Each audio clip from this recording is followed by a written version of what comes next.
79 साल पहले हमने आजादी पाई अंग्रेजों से, लेकिन सवाल आज वही है, क्या हम सच में आजाद हैं?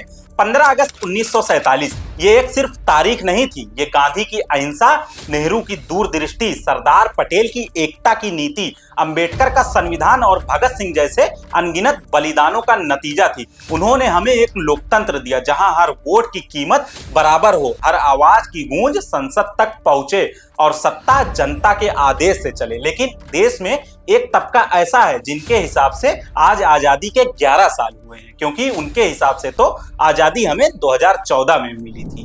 2014 से पहले भारत आजाद हुआ, ये नहीं सच है कि 2014 में आजादी की अनुभूति 2014 में। आजादी अगर भीख में मिले तो क्या वो आजादी हो सकती है? आप खुद बताइए।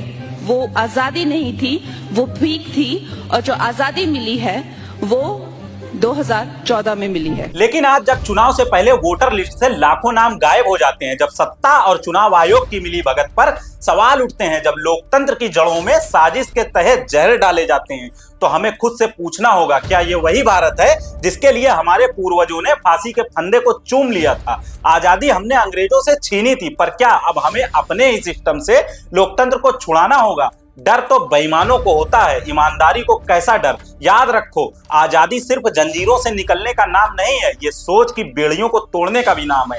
अगर जाति, धर्म, लिंग या वर्ग के आधार पर भेदभाव अब भी होता है तो आजादी अधूरी है। अगर भूख अब भी रोटी से बड़ी है, अगर शिक्षा अब भी सपनों से दूर है, अगर नौकरी पाना अब भी संघर्ष है, तो समझो हम आजाद होकर भी कैद में हैं। फर्क बस इतना है, आजाद वो होता है जिसे रोटी, कपड़ा, मकान और शिक्षा मिले। गुलाम वो होता है जिसे इन चारों चीजों के लिए रोज लड़ना पड़ता है। अब अपने दिल से पूछो, आपको ये सब मिलता है या आप आज भी इन सब के लिए संघर्ष कर रहे हैं? इसीलिए ये स्वतंत्रता दिवस सिर्फ तिरंगा लहराने का दिन नहीं है, ये संकल्प लेने का दिन है कि हम अपने बच्चों को वो भारत देंगे जिसका सपना गांधी, नेहरू, अंबेडकर और करोड़ों स्वतंत्रता सेनानियों ने देखा था। लोकतंत्र बचा तो आजादी बचेगी, और जब आजादी बचेगी तभी हम सच में कह पाएंगे, हाँ, हम आजाद हैं।